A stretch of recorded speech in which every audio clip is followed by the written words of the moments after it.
This is M2, one of 8 hospitals that early this morning were still left in eastern Aleppo. It's just after 3 a.m. Hospital staff are milling about until there's a hit nearby and they run. This CCTV footage shows what happens next. The hospital is hit directly. The lights go out. And then a much larger blast.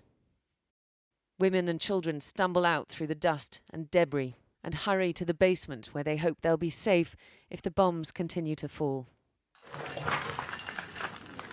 Russia and Syria's combined air power, often indiscriminate, is sometimes all too precise. There were 2 hospitals hit overnight, both put out of action, which means that now there are just 6 left and 30 doctors.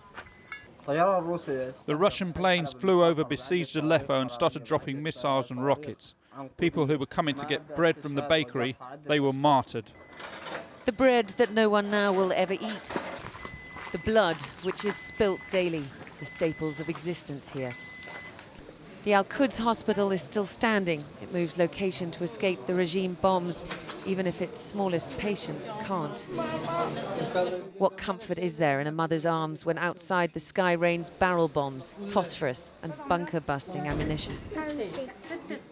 Let us be clear. Those using ever more destructive weapons know exactly what they are doing. They know they are committing war crimes. Imagine the destruction.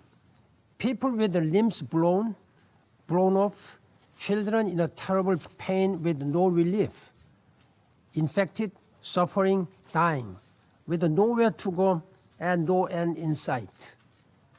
Imagine a slaughterhouse. This is worse. Even a slaughterhouse is more humane. Figures from Jane's defence analysts show that this year alone there were 3,312 airstrikes in Syria. 3/4 of these were carried out by Russian and Syrian air forces, 40% targeting Aleppo, killing almost 2,000 people. Since the end of the ceasefire, the bombings ramped up.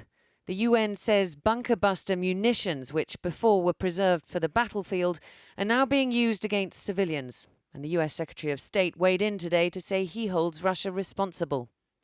We couldn't confirm that these craters were them, but a weapons analyst we spoke to said it was possible, the aim being to take out civilian infrastructure underground and make the rebel-held east unlivable.